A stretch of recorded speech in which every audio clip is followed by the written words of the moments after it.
अस्सलाम वालेकुम रहमतुल्लाहि व बरकातुहू। हकीम मोहम्मद अब्दुल्ला बिन उमर आप हज़रात के सामने हाजिर। आज हमारा एक टिब्बी कैंप था सखर में, वहाँ पे हम सब शरीक थे और यहाँ पे हमारे पास काफ़ी सारे मरीज आए।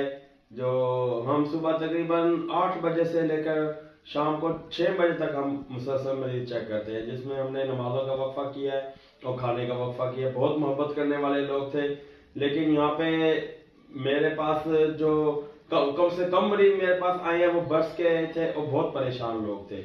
और तकरीबन आज के दिन में मैंने 4 मरीज मैंने चेक किए हैं जिन्हें बर्स का मसला था। बर्स के मौजूद में मैंने पहले भी यूट्यूब पे तफसील से बात की हुई है कि जिसमें मैंने बर्स के ऊपर इसके वजूहात भी बयान किए हैं और बर्स की मैंने इसका प्रॉपर इलाज भी बताया है। तो चूंकि आज फिर मेरे पास मरीज आए तो उनको मैंने बार बार समझाया। मैंने कहा चलो एक वीडियो भी बना देता हूँ, क्योंकि उन लोगों ने मेरा चैनल सब्सक्राइब किया हुआ है। आप भी मेरा चैनल सब्सक्राइब कर लें इसलिए कि मेरी तमाम वीडियोस आपको मिलती रहें और बेल आइकन भी क्लिक कर दें। तो मैंने सोचा कि यूट्यूब पे वीडियो पहले भी मेरी मौजूद है, डिस्क्रिप्शन में उसका मैं लिंक डाल दूंगा और एक और वीडियो में बना देता हूँ कि आप लोग इससे फायदा उठा सकें। जितने भी दुखी लोग हैं बेचारे बर्स की वजह से बहुत परेशान है, डॉक्टरों के पास चक्कर लगा लगा के थक चुके हैं। अभी मेरे पास बाबा जी आए, अपने जवान बेटा था उनका, माशाल्लाह 14-15 सालों का बेटा था। बहुत परेशान हो रहे थे, कह रहे थे कि मैंने कोई डॉक्टर ऐसा नहीं छोड़ा जिसके पास मैंने इसका इलाज ना कराया। जिल्द के बड़े बड़े स्पेशलिस्ट को चेक कराया।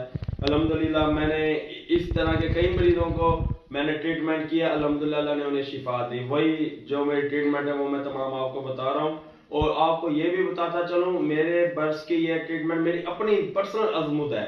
मुझे भी बर्स हुआ था आज से तकरीबन 10-15 साल पहले, मुझे खुद को बर्स हुआ था।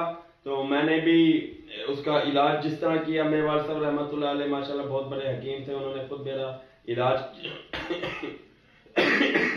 यहाँ पे सर्दी बहुत ज्यादा है इस वजह से ना थोड़ा सा नज़ला खांसी का मसला बना हुआ है। बहरहाल उन्होंने हमारा इलाज किया और थोड़े इसके अंदर एक होम्यो की ट्रीटमेंट भी शामिल है। ये तमाम मैं आपको बताता हूँ। सबसे पहले मैं बर्स की वजूहात पे रोशनी डालूंगा। मेरे जो तजर्बे में एक बहुत बड़ी बर्स की जो वजह आई है, अभी जो मैंने बताया बाबा जी आए थे और एक तकरीबन 23-24 साल की नौजवान बच्ची थी, उसके यहाँ पे बर्स का काफी बड़ा निशान था तकरीबन 4 इंच का। और अभी बाबा जी आए, इन्होंने भी मुझे यही बताया, बच्ची के अंदर भी यही बात शामिल थी कि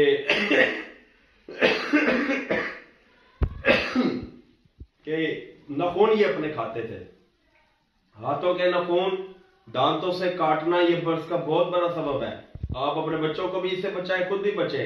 बड़े बड़े यानी कि अच्छे बड़े एजुकेटेड बंदे भी मैंने देखा है कि वो क्लासरूम में बैठे होते हैं और यूं नाखून अपने काट रहे होते हैं दांतों से और वो उसे फिर खा जाते हैं। ये बर्स की बहुत बड़ी वजह है, इससे आप बचे। और दूसरी तो एक वजह माशरे में मशहूर है, हमने भी तिब की किताबों में भी पढ़ा है, होम्यो डॉक्टरों ने भी इसकी हमारे साथ डिस्कशन, उन्होंने भी इस बात को सराहा है कि मछली के बाद दूध पीने से ये भी एक बर्स के चांसेस में से है।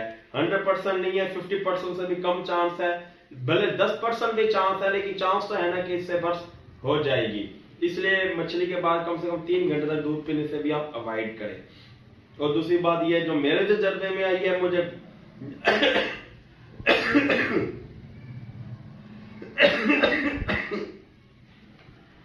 अल्हम्दुलिल्लाह जितने भी मरीज मेरे पास बर्स के आए हैं उनके अंदर ये बात कॉमन थी कि वो अपने दांतों से ये नाखून काटते थे, वो खाते थे। ये इसकी बहुत बड़ी वजह है। अब मैं इसके इलाज के ऊपर रोशनी डालूंगा। आपने कोड़तुम्बे, ताजे कोड़तुम्बे लेने, सूखे कोड़तुम्बे नहीं, ताजे कोड़तुम्बे लेने हैं। आपने उन्हें अपने पास रख लेने, 8 से 10 दाने आपने 8 से 10 ले लें या 5 ले लें, 5 से 7 दाने इतने लेने।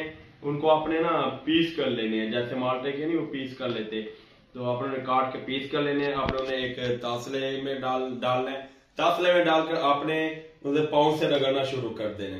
ठीक है, इतने डालने के आपने दोनों पाँव उससे इजी रगड़ सके। तकरीबन आधा पौना घंटा पाँव से रगड़ते रहेंगे जब तक कि आपके हलक में इसकी करवाहट महसूस ना हो, आप इसे रगड़ते रहे। ठीक है, ये शायद पहले दिन महसूस ना हो, दूसरे या तीसरे दिन लाजमी महसूस होगी। जब आपको करवाहट महसूस होना शुरू हो जाए फिर आपने पाँव रगड़ना छोड़ देना। ये आपको तो आधा घंटा लग सकता है इस सारे प्रोसीजर में।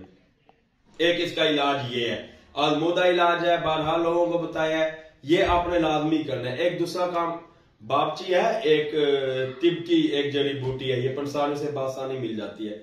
बापची लेनी है, बापची के अंदर आपने दही मिलाकर मुनासिब सा उसका वो मलूम सा तैयार कर लेना है। वो आपने मुतासरा अज्जा के ऊपर लगाना है, तो आधा घंटा से पौने घंटे तक वो लगा रहे। जब वो सूख जाए उसके बाद आपने वो जिस्म का वो हिस्सा वॉश कर लेना है। ठीक है, ये भी एक बर्स का बहुत अच्छा इलाज है। और बाद हुक्म आने ये भी लिखा है कि बर्स के बर्द में बापची को खाना भी चाहिए। चाय का आधा चम्मच डेली पानी के साथ खाए, ये भी एक बर्स का इलाज है। ठीक है, और एक मैं आपको इंतहाई अजमोदा इसके मैं मेडिसिन बता रहा हूँ, वो होम्यो की मेडिसिन है। मैंने बहुत से मरीजों को बताई और बहुत से होम्यो डॉक्टर ने भी के साथ हमारी डिस्कशन है, उन्होंने कहा कि ये बिल्कुल यानी कि कारामद है। हमने बहुत सारे मरीजों को दी, अल्लाह ने उन्हें शिफा दी। मैंने भी बहुत सारे मरीजों को बताया, अल्लाह ने उन्हें शिफा दी। हाइड्रोकोटाइल जर्मन की देहाती सा इलाका है, यहाँ बहुत ज्यादा ठंड है, जिसकी वजह से मेरा गला भी काफी खराब हो गया, खांसी भी है। बहरहाल जो शानदार भी है, अल्लाह शिफा देंगे। शानदार के ऊपर मैं एक वीडियो बनाऊंगा जिसे खांसी के अंदर और नज़ल के अंदर और जो बलगमी खुश खांसी दोनों के लिए कारामद है, इसके लिए मैं एक अलग से वीडियो बनाऊंगा। तो बहरहाल हाइड्रोकोटाइल में आपको बता रहा था, जर्मन की हाइड्रोकोटाइल, उसका आपने इस्तेमाल करना है। 10 कतरे सुबह पीने हैं, 10 कतरे शाम को पीने हैं। ठीक है, ये आपने लाजमी इस्तेमाल करना है। और एक ऑइंटमेंट मिलती है एलोपैथी की, उसका नाम है ल्यूकोडर्मन, वो आपने जरूर ले लेनी है ऑइंटमेंट। इसका आपने इस्तेमाल करना है। ये क्या करना है, आपने निशानों के ऊपर ऑइंटमेंट को आपने लगा देना है, मुतासर शुदा जो इसके वो निशानात हैं बर्स के, वहां पे आप लगा देंगे। कुछ दिनों के बाद वो लाल हो जाएंगे निशान और उनके जख्म बन जाएगा, अच्छा खासा जख्म कि आपको दर्द करेगा, हत्ता कि खून भी निकल सकता है। आपने घबराना नहीं, ये इसके आराम आने की अलामत है। जब वो निशान ज्यादा हो जाए, जख्म से बन जाए, आपने क्रीम लगाते रहना, फिर वो क्रोन से बन जाएंगे। जैसे हम क्रोन से पपड़ सा बन जाएगा, वो जब गल सर के नीचे उतरेगा, गिर जाएगा, तो नीचे से जिल्द काली हो जाएगी, काली स्याह, जैसे यानी कि अफरादों का लोगों का रंग काला होता है, वैसा काला रंग हो जाएगा। पहले उसका रंग जो बर्स का पूरा रंग छोड़ के काला रंग हो जाएगा, थोड़े दिनों के बाद वो काला रंग ऐसा आगे जिल्द के बराबर का रंग बन जाएगा और बर्स आपकी इंशाल्लाह ताला खत्म हो जाएगी।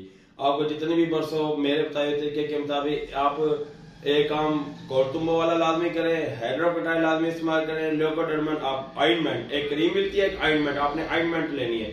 ल्यूकोडर्मन ऑइंटमेंट का आप इस्तेमाल करें, बापची आप बाद में इस्तेमाल करें, पहले आप इन चीजों का इस्तेमाल करें। इंशाल्लाह ताला इसके इस्तेमाल से बर्स लाजमी खत्म हो जाएगी।